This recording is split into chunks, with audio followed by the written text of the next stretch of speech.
दोस्तों, मैं डॉक्टर प्रशांत शुक्ला आपकी अपनी चैनल डॉक्टर प्रशांत शुक्ला आयुर्वेदाचार्य पर आपका हार्दिक स्वागत करता हूं। दोस्तों, आज किसी बीमारी पर मैं ये वीडियो नहीं बना रहा हूं। आज का उद्देश्य यह है कि जो आयुर्वेदिक डॉक्टर्स हैं और जो भावी आयुर्वेदिक डॉक्टर्स हैं, जो होने वाले आयुर्वेदिक डॉक्टर्स हैं, या फिर जो फाइनल ईयर में हैं या जिन स्टूडेंट्स ने अभी बीएमएस करना प्रारंभ किया है, उन लोगों के लिए एक विशेष सच्चाई में बता देना चाह रहा हूं कि आप अपने कोर्स में जो कुछ भी पढ़ते हैं, प्रैक्टिकल जो लाइफ आपकी चालू होती है ऑफ डॉक्टर, उसमें वो बिल्कुल भी, मैं बोल दूं 10 से 20% और 30% से ज्यादा वो काम में नहीं आता है। उसका कारण ये नहीं है कि उसमें वो सब चीजें नहीं बताई गई, हाँ बताई गई हैं, but the way of teaching and the way of study just for become topper, okay, मतलब केवल टॉपर बनने के लिए ये स्टडी की जाती है। लोग उसका रट्टा मारते हैं। फर्स्ट ईयर में कुछ भी फर्स्ट ईयर में अष्टांग और दूसरी चीजें, काय चिकित्सा, अष्टांग हृदय और स्वस्थ व्रत और जो भी बहुत सारे सब्जेक्ट्स होते हैं, सेकंड ईयर में, थर्ड ईयर में वही सब्जेक्ट्स के बड़े रूप में उनको प्रस्तुत किया जाता है। ठीक है, रोग निदान है और संस्कृत है फर्स्ट ईयर में। तो ऐसी ऐसी चीजें हैं जिनमें पढ़ने योग्य चीजें बहुत कम हैं और ना पढ़ने योग्य चीजें बहुत ज्यादा हैं। ठीक है, व्यक्ति क्या करते हैं, जो स्टूडेंट्स होते हैं आयुर्वेद के, वो सबका रट्टा मार लेते हैं। मैं अपनी ही जो कॉलेज लाइफ की बातें आपको बताना चाहूंगा कि मेरे साथ के कई जो मेरे क्लासमेट्स थे, वो रट्टा मारने पर विश्वास रखते थे, टॉप करने पर विश्वास रखते थे, और यहाँ मेरे जैसे भी कुछ स्टूडेंट्स थे जो एवरेज स्टूडेंट थे। I was an average student, कभी टॉपर नहीं रहा, कभी ज्यादा रैंक नहीं रही, बट हाँ ये था कि भाई एवरेज स्टूडेंट से अच्छे नंबर आ जाते थे, जिनको अच्छा कहा जाता था, ऐसे नंबर्स आ जाते थे, ऐसे मार्क्स आ जाते थे। पर मेरा विश्वास ये था कि मेरा मन लगता था इन चीजों में कि जो दवाइयां हैं वो किस काम में आ रही हैं, जो योग है किसी महत्वपूर्ण रोग को, जो बहुत खतरनाक रोग है, उसके लिए कौन सा योग प्रयोग किया जा सकता है जिससे कि व्यक्ति पूरी तरह ठीक हो जाए, रोगी पूरी तरह ठीक हो जाए।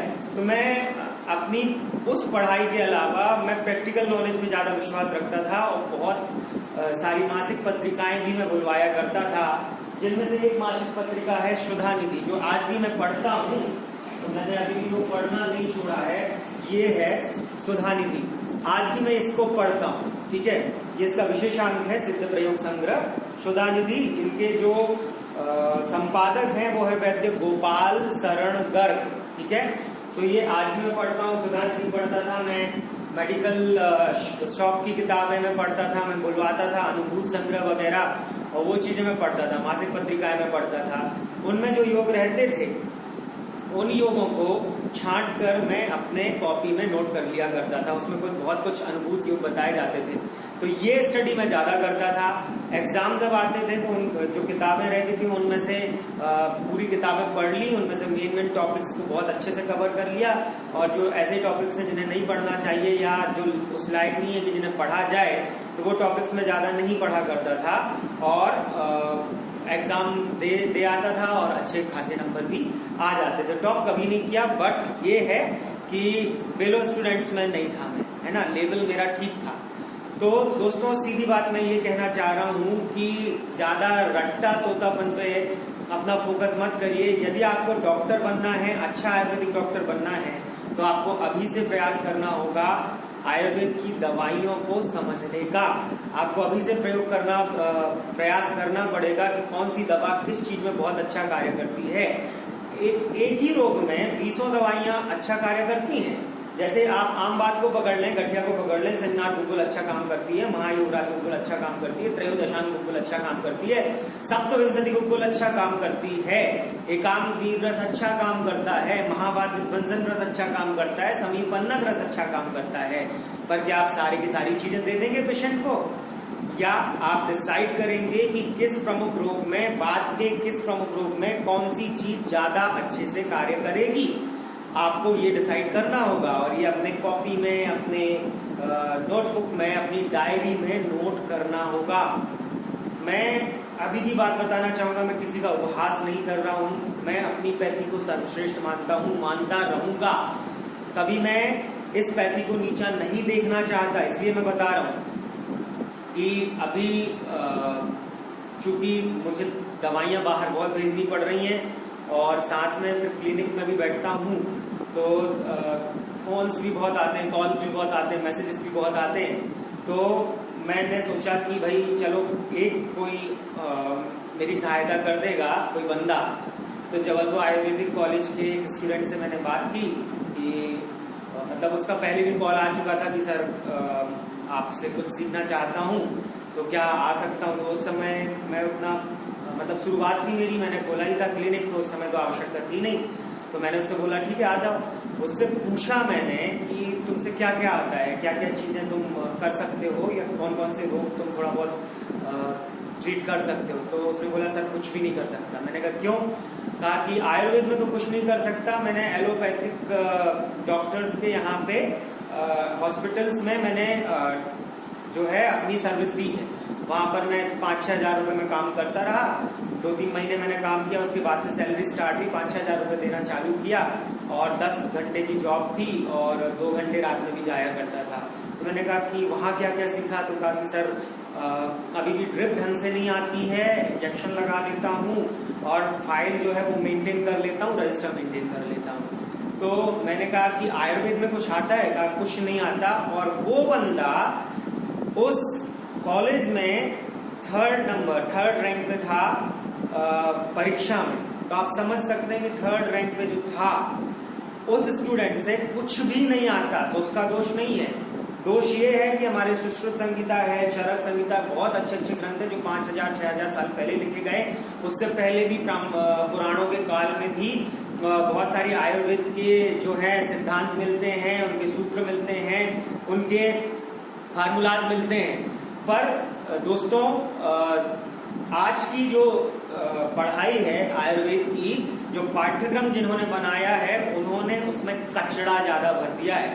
पहले के ग्रंथों में कचरा नहीं था, पर कचरा ज्यादा भर दिया है और पढ़ाई को पास होने या अच्छी रैंक लाने तक के लिए ही सीमित रख दिया है। तो व्यक्ति वही करता है कि अच्छे से पास होने के लिए उन चीजों को रट लेता है, वहां जाके सीधा उतार देता है। उसमें ये समझ नहीं है कि कोई पेशेंट आपके पास अलग अलग लक्षण लेके चीजें आता है, तो आप क्या करोगे। तो बहुत सारे लक्षण लेके यदि पेशेंट आ जाता है तो घबरा जाता है और कोई भी दवा नहीं कर पाता, इतना उलझ जाता है आज का स्टूडेंट की वो कोई भी दवा नहीं दे पाता है। तो मैं इस सिस्टम को कहूंगा कि ये दोषी है, क्योंकि यहाँ पर जो मुख्य चीजें हैं, जो प्रैक्टिकल नॉलेज है, जो मरीज को समझने की प्रक्रिया है, जो उसको दवाइयां देने का तरीका है, प्रिस्क्रिप्शन देने का तरीका है, वो 6 साल में भी नहीं सीखता स्टूडेंट। क्यों नहीं सीखता? क्योंकि 2nd-3rd क्रॉप में तो उसको ये समझ में नहीं आता है कि भाई मुझे करना क्या है। वो क्या करता है, वो रजिस्टर मेंटेन करता है। उसका जो एचओडी है सामने बैठा होता है, उसके टीचर सामने बैठे होते हैं, उसका काम क्या होता है, रजिस्टर मेंटेन करना। उसका ये काम नहीं होता कि वो खुद प्रिस्क्राइब करे पेशेंट को, खुद जांच करे पेशेंट को।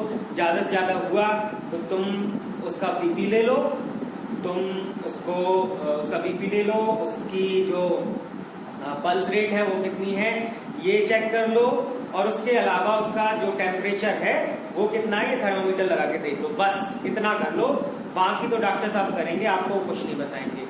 ये जो तरीका बना हुआ है, इसके कारण आयुर्वेदिक जो कोर्स कर रहे हैं स्टूडेंट, वो फिसड्डी होते जा रहे हैं। वो जाके करते हैं एलोपैथिक डॉक्टर्स के यहाँ पे नौकरी, वहां पर उनके साथ किया जाता है नौकरों की तरह व्यवहार।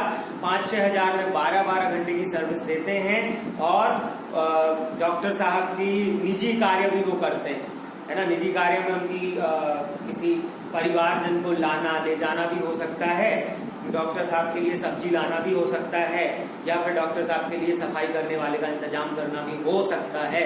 तो यहाँ तक गिर चुका है आयुर्वेदिक स्टूडेंट। क्यों गिर चुका है? क्योंकि उसको अपनी पैथी पे विश्वास नहीं है। मैं आपको बता दूं, आप अपनी पैथी पे विश्वास कर लीजिए। एलोपैथिक दवाएं यदि आप उपयोग नहीं भी करेंगे, ब्रिज कोर्स की मांग कर रहे हैं, यदि आप एलोपैथिक दवाइयां नहीं भी करेंगे ना, और आप यदि आयुर्वेद के दम पर बैठोगे किसी भी जगह पर, तो मैं शर्त लगाता हूं कि किसी भी बड़े रोग में मरीज आपके पास आएगा, आपके किसी भी डॉक्टर्स के पास होके आएगा, नहीं ठीक होगा आपके पास आएगा, आप ठीक करेंगे, फिर आपका प्रचार होगा और मरीज आपके पास आएगा कि वो डॉक्टर साहब, वो वैद्यराज जी बहुत अच्छी दवा करते हैं और आयुर्वेदिक दवा ही बहुत अच्छी है, आयुर्वेदिक दवा से ही ये सब ठीक होता है। मेरे साथ भी ऐसा ही होता है। मेरे पास बहुत कठिन मरीज आते हैं, दूर दूर से मरीज आते हैं। स्टार्ट में जब मैंने अपना क्लिनिक ओपन किया तो मेरा एक मकान है, मेरा घर है जो कि बाईपास में है, बहुत ज्यादा आउटर है, बहुत ज्यादा बाहर है, शहर का बिटोनिक कस्बा है, वहां से बहुत बाहर है, वह बाईपास पे है। तो शुरुआत में तो 10-15 दिन 20 दिन मुश्किल से एक मरीज आया होगा, वो मरीज ठीक हुआ, फिर उसने कई मरीजों को बताया। तो मैं आपको बताऊं कि कस्बे में रहने वाले लोग रेलवे ब्रिज और रेलवे जो गेट है उसको पास करके मेरे क्लिनिक पर आते थे अपनी दवाइयां करवाने के लिए।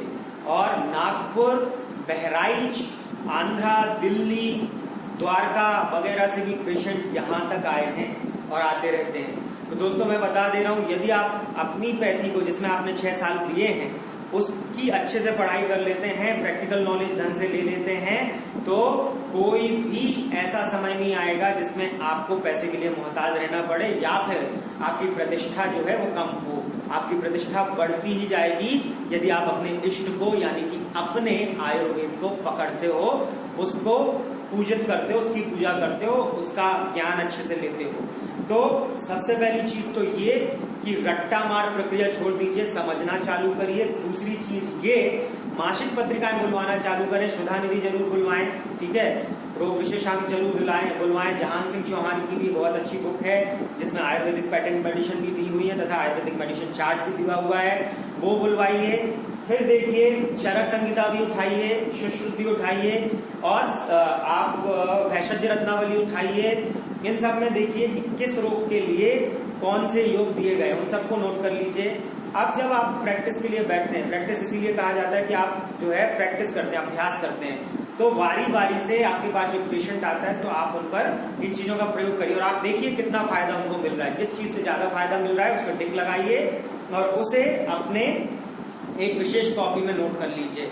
अब उसका प्रयोग उन विशेष रोगों पर करिए। पहले तो एक काम करिए कि आप अपने 10-15 रोग डिसाइड कर लीजिए। यदि आप जनरल फिजिशियन है तो 10-15 रोग डिसाइड कर लीजिए जिन पर आपको प्रैक्टिस करनी है, आपके एरिया में आपको इनसे फायदा मिलेगा और जहां पर आप रह रहे हैं वहां पर इनके बहुत सारे रोगी होते हैं, या एटमोस्फियर ऐसा है, वातावरण जलवायु ऐसी है कि ये रोगी वहां पे ज्यादा मिलते हैं, तो उस पर मास्टरी हासिल कर लीजिए, उन पर अच्छे से पढ़ाई करिए, उनके फार्मूलाज बनाइए, उनके जो प्रिस्क्रिप्शन जो आप लिखेंगे उसके लिए पहले से तैयारी कर लीजिए। मरीज जब आता है उससे किस तरीके से बात करनी है, उसे किस तरीके से समझाना है कि भाई ये रोग है, इसमें जड़ से खत्म करने के लिए इस तरीके की दवाइयां चलाई जाएंगी, तभी आपका रोग ठीक हो पाएगा। यदि आप चाहते हैं कि आप अंग्रेजी दवाइयों की तरह केवल रोग को दबाएं तो आपकी दवा, आपका जो रोग है वो बिल्कुल भी ठीक नहीं हो पाएगा। उसको जड़ से खत्म करने के लिए ये दवाइयां मैं अपनी चीज में मिलाता हूं और उसका सेवन करने से आपका रोग पूर्णतः खत्म हो जाएगा और लगभग इतने महीने में खत्म हो जाएगा। पहले माह से आपको इतना आराम मिलेगा।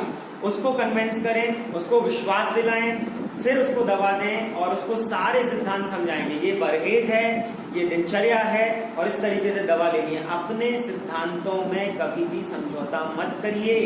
कभी भी 20-50 रुपए की दवा या 20-50 रुपए का लाभ उठाने के लिए वो दवाइयां बिल्कुल मत दीजिए जो उस पर काम नहीं करेंगी। वो बेचारा फिर से आएगा आपके पास, ठीक है। भले महंगी आती है दवाइयां, उसको बताइए कि इसमें ये दवाइयां महंगी हैं, इनका प्रयोग किया जाएगा तभी आराम मिलेगा।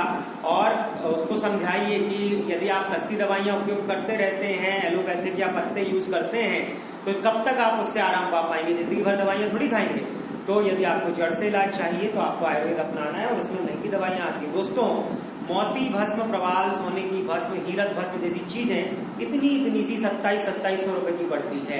ये हीरक भस्म यदि आप ले लें, स्वर्ण भस्म यदि आप ले लें, मोती भस्म आप ले लें, एक चुटकी जो है 450-500 रुपए की पड़ती है।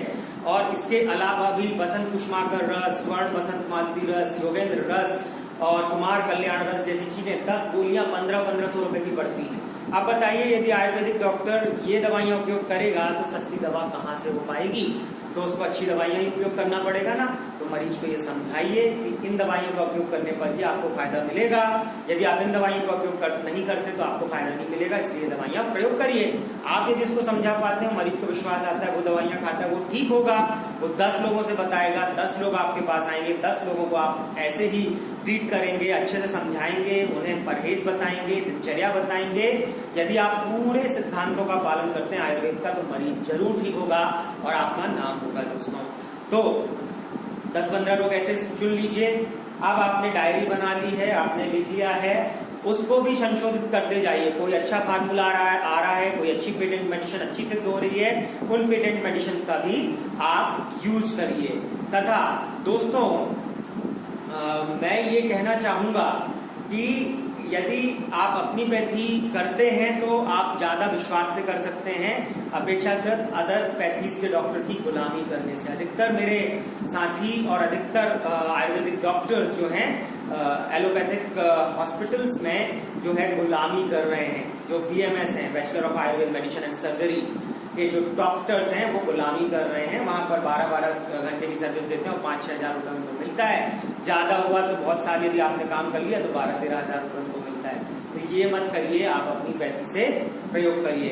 दोस्तों, इसके अलावा जो चीज मैं आपको बताने जा रहा हूं वो ध्यानपूर्वक सुनिएगा कि एक डॉक्टर की जो पर्सनैलिटी है, यानी एक डॉक्टर की सबसे पहले जो फिटनेस है, जो उसकी फिटनेस है वो अच्छी होनी चाहिए। दूसरा, उसका बोलने का तरीका अच्छा होना चाहिए, उसके कपड़े अच्छे होना चाहिए, उसका बोलचाल, रहन सहन, उसका ढंग, उसकी मित्रता, उसका व्यवहार, उसका सामाजिक कार्यक्रमों में भागीदारी, ये सब देखी जाती है। यदि आपकी पर्सनैलिटी अच्छी नहीं है, मरीज आपसे दवा नहीं करवाएगा। यदि आप बहुत ज्यादा दुबले पतले हैं और आप मरीज को ताकत की दवाइयां देते हैं, मरीज आपको विश्वास नहीं करेगा। ये मैं बिल्कुल सच्चाई बता रहा हूँ। यदि आप बहुत ज्यादा मोटे हैं, बिल्कुल थुल रखे हुए, फैल गए हैं, पसर गए और आप मोटापे का इलाज करते हैं, मरीज आपसे दवाइयां नहीं करवाएगा। ठीक है। यदि आप मरीज को समझा ही नहीं पा रहे हैं कि रोग क्या है और इसके लिए क्या जांचें होनी चाहिए, इसके लिए क्या दवाइयां चलानी चाहिए, कितने माह दवा चलनी चाहिए, तो भी मरीज आपका विश्वास नहीं करेगा। तो इन सब चीजों को बहुत ध्यानपूर्वक समझिए, अपनी पर्सनैलिटी को अच्छा करिए, उसको इम्प्रूव करिए, साथ में एक्सरसाइज करिए, योगा करिए और किताबें ज्यादा पढ़िए, उनसे अच्छे से अच्छी चीजें, नुस्खे लेने का प्रयत्न करिए और नुस्खों का प्रयोग करिए। आप देखेंगे कि कुछ ही समय में आप बहुत फेमस हो जाएंगे और आपका नाम हो जाएगा आपकी कम्युनिटी में, आपके डॉक्टर्स कम्युनिटी में। मैं आपको बता देना चाहता हूं दोस्तों कि ऐसे एलोपैथिक डॉक्टर्स जो प्रोफेसर हैं, कोई डीन हैं, तो कोई लेक्चरर है, वो आज मुझसे दवाइयां बुलवाते हैं बड़े बड़े रोगों के लिए, अपने फैमिली मेंबर्स के लिए। वो किस लिए बुलवाते हैं? क्या वो नहीं कर सकते? वो नहीं कर सकते। क्रॉनिक पेशेंट्स को ठीक नहीं कर सकते। दे हैव ओनली 2 स्टेप्स और ओनली 2 प्रोसीजर्स जिनके तहत वो बताते हैं कि या तो आप सर्जरी करवा लीजिए या फिर इन दवाइयों को लाइफ लॉन्ग आपको चलाना है। तो उनके पास 2 चीजें हैं। पर आयुर्वेदिक डॉक्टर जो क्रॉनिक पेशेंट है, जैसे मोटापे का पेशेंट है, डायबिटीज का पेशेंट है, किडनी फेल्योर का पेशेंट है, पथरी का पेशेंट है, प्रोस्टेट का पेशेंट है, लकवे का पेशेंट है, मिर्गी का पेशेंट है, और भी जितनी लंबी, और गर्भधारण नहीं हो रहा उसका पेशेंट है, जितनी गर्भ उसकी पेशेंट जो है, और स्त्रियों से संबंधित जो रोग है उसके पेशेंट जो है, तो इन रोगों में यदि आप दक्षता हासिल कर लेते हैं, इन रोगों को यदि आप ठीक करने के लायक बन जाते हैं, तो भीड़ आपके यहाँ लगेगी और आपका बहुत नाम होगा। तो दोस्तों, इन पर काम करिए, डिसाइड करिए कि आपको कौन कौन से रोग को उनमें मास्टरी हासिल करनी है, उनमें दक्षता हासिल करनी है, और ये भेड़ चाल में मत भागिए कि वो आयुर्वेदिक डॉक्टर एलोपैथी कर रहा है, बहुत कमा रहा है, बहुत छाप रहा है, तो मैं भी वो करूं। आप अपनी पैथी करिए। यदि आप सही में आयुर्वेद को अच्छा मानते हैं, विश्वास करते हैं, तो अपनी पैथी अपनाइए, आप जरूर सफल होंगे दोस्तों। और एक चीज मैं आपको बता दूं कि भाई नौकरी का तो कोई भरोसा नहीं है, साफ बात बता रहा हूँ। मुझे लगभग 2.5 साल हो चुका है ना, पास आउट हुए, तो नौकरी का दूर दूर तक कोई भी इंफॉर्मेशन नहीं है, कोई भी नोटिफिकेशन नहीं है। गवर्नमेंट कब निकालती है कब नहीं निकालती है आपकी किस्मत है, तो किस्मत पे डिपेंडेंट मत रहिए। आप अपना क्लिनिक खोलें, आप अपनी प्रैक्टिस करें और अपनी जो ईमानदारी की कमाई है, जो मतलब आपका परसेंटेज होना चाहिए जो आप कमाते हैं अपने जीवन निर्वाह के लिए, वो कमाइए, पेशेंट को ठीक करिए, उससे आपको संतोष मिलेगा, अच्छा लगेगा, खुशी मिलेगी। पेशेंट आपको पूजेगा, पेशेंट आपको बोलेगा कि आप भगवान हैं और 10 लोगों से बताएगा, तो वैसे भी आपका समाज में सम्मान बढ़ेगा, पैसा बढ़ेगा, रुतबा बढ़ेगा और सबसे बड़ी चीज की आपको खुशी होगी कि जो आयुर्वेद आप केवल टॉप करने के लिए रट्टा मारते थे, आज उस आयुर्वेद के कारण आप दुनिया में जाने जाते हो। तो दोस्तों ये आयुर्वेद आपको बहुत कुछ दिला सकता है, बशर्ते इसके लिए सच्ची निष्ठा हो आपके अंदर और आप भेड़ चाल में ना चलें, दूसरों का पीछा ना करें। दोस्तों कई लोग होते हैं कि ये टॉप करने के लिए मरे जाते हैं, टॉप ही करना है उनको, बाकी प्रैक्टिकल नॉलेज उन्हें कुछ भी नहीं रहता। मेरे क्लास में भी थे कई लोग, पर आज वो क्या कर रहे हैं, कुछ भी नहीं कर रहे हैं, या कर भी रहे हैं तो इतना नहीं कर रहे हैं कि कुछ बड़ा सा नाम उनका हो, कुछ भी नहीं कर रहे हैं ऐसा। तो उसमें मत परेशान होइए, आप उतना पढ़िए जिससे आप अच्छे परसेंटेज गेन कर सकें, पर प्रैक्टिकल नॉलेज पर विशेष ध्यान दीजिए ताकि आपको विशेष फायदा मिल सके। यदि कोई नौकरी निकलती है, फॉर्म आता है, उसकी तैयारी भरसक करिए, पर मैं ये नहीं कहूंगा कि आप फर्स्ट ईयर से ही बिल्कुल टॉपर बनने की होड़ में लगे रहें। उससे अच्छा है प्रैक्टिकल नॉलेज को ज्यादा गेन करें, आयुर्वेद को अच्छे से समझें, गंभीरता से समझें, जो कचड़ा है उसको हटा दें, जो सार है, जो अमृत है उसको ग्रहण करें, तभी आप अच्छे डॉक्टर बन पाएंगे। और ये कहना आपका बंद हो जाएगा कि आयुर्वेद तो दूसरे नंबर की पैथी है। कभी नहीं, आयुर्वेद श्रेष्ठ है, श्रेष्ठ था, श्रेष्ठ रहेगा यदि आप श्रेष्ठ बनते हो तो। आयुर्वेद यदि दूसरे नंबर की पैथी बनती जा रही है ना, तो वो आप लोगों के कारण है, क्योंकि आप दूसरी पैथी को एक्सेप्ट करते हो और दूसरी पैथी की गुलामी करते हो। इसलिए आप यदि अपनी पैथी को अच्छे से करोगे, आपने कभी देखा कोई एमबीबीएस डॉक्टर आपकी पैथी या आपके डॉक्टर्स के पास जाके गुलामी करता है, आपके यहाँ नौकरी करता है? कभी नहीं करेगा वो, क्योंकि उसे अपनी पैथी पे विश्वास है। आपको भी यदि अपनी पैथी पे विश्वास होगा तो कभी आपको गुलामी नहीं करनी पड़ेगी। आयुर्वेद सर्वश्रेष्ठ पैथी है। USA, UK, Europe, Africa, Russia, China, इन सब देशों ने आयुर्वेद को अपने पाठ्यक्रम में, अपने कोर्सेज में, भले 2-3 महीने के कोर्सेज हों या 6 महीने के कोर्सेज हों, उनमें शामिल किया है।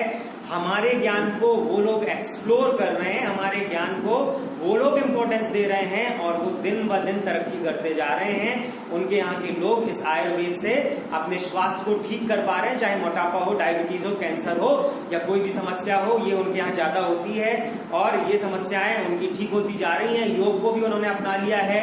तो भाई साहब, अपने देश में अपनी पैथी को जो कि श्रेष्ठ है उसको अपनाने में आपका क्या जा रहा है? तो मैं डॉक्टर्स से बोलूंगा स्पेशली कि आप तो जरूर इसको अपना लें जिसकी आपने डिग्री ली है, और मैं अपने जो भी व्यूअर्स और सब्सक्राइबर्स हैं उनसे बोलूंगा कि आयुर्वेद पे आप पूर्ण विश्वास रखें, क्योंकि आयुर्वेद श्रेष्ठ है और उसकी दवाइयां जो हैं, यदि अच्छा डॉक्टर है आप प्रयोग करते हैं तो आपका कठिन से कठिन रोग ठीक हो सकता है। बस जरूरत है थोड़े से धीरज की और विश्वास की। तो दोस्तों, आज मैं जो संदेश देना चाहता हूं, मुझे विश्वास है कि मैं पूरी तरह दे पाया हूं।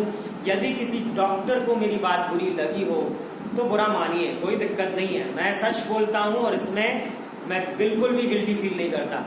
ओके, बुरा मान लीजिए, कोई दिक्कत नहीं। और यदि अच्छी लगी हो तो लाइक जरूर करिएगा, शेयर करिएगा ज्यादा से ज्यादा लोगों में, ताकि ज्यादा से ज्यादा डॉक्टर्स अपनी पैथी पर विश्वास कर सकें। और दोस्तों, यदि आपको वीडियो अच्छा लगा है, यदि आपको मेरे चैनल पर विश्वास है, तो ज्यादा से ज्यादा संख्या में सब्सक्राइब करिए, कमेंट करिए, शेयर करिए और घंटी का निशान जरूर दबा दीजिए, ताकि आगे आने वाली वीडियो की नोटिफिकेशन और अपडेट्स आपको तुरंत मिल सके। और यदि मुझसे आप दवाइयां बुलवाना चाहते हैं किसी भी बीमारी की, तो मेरे व्हाट्सएप नंबर पर, जो कि मैं अपने स्क्रीन पे दे रहा हूं, डिस्क्रिप्शन बॉक्स में भी दिया है, उस पर अपनी सारी समस्या, नाम, नंबर, पता, पिन कोड, दिक्कत क्या है, कब से है, रिपोर्ट्स की कॉपी मुझे व्हाट्सएप कर दीजिए। मैं मैसेज करूंगा आपको, कॉल देन कॉल मी, तब मैं बताऊंगा कितने माह दवा चलानी है, 1 माह की दवा की कीमत क्या होगी, वह कीमत एडवांस पेमेंट करने पर सेकंड डे आपको दवा भेज दी जाती है, 5 से 8 दिन में दवा पहुंच जाती है और पहले ही माह से लाभ मिलना प्रारंभ हो जाता है। तो दोस्तों, आप सफल रहें, सुखी रहें, समृद्ध रहें, स्वस्थ रहें, सरल रहें। Thank you so much. जय हिंद, जय भारत, जय आयुर्वेद।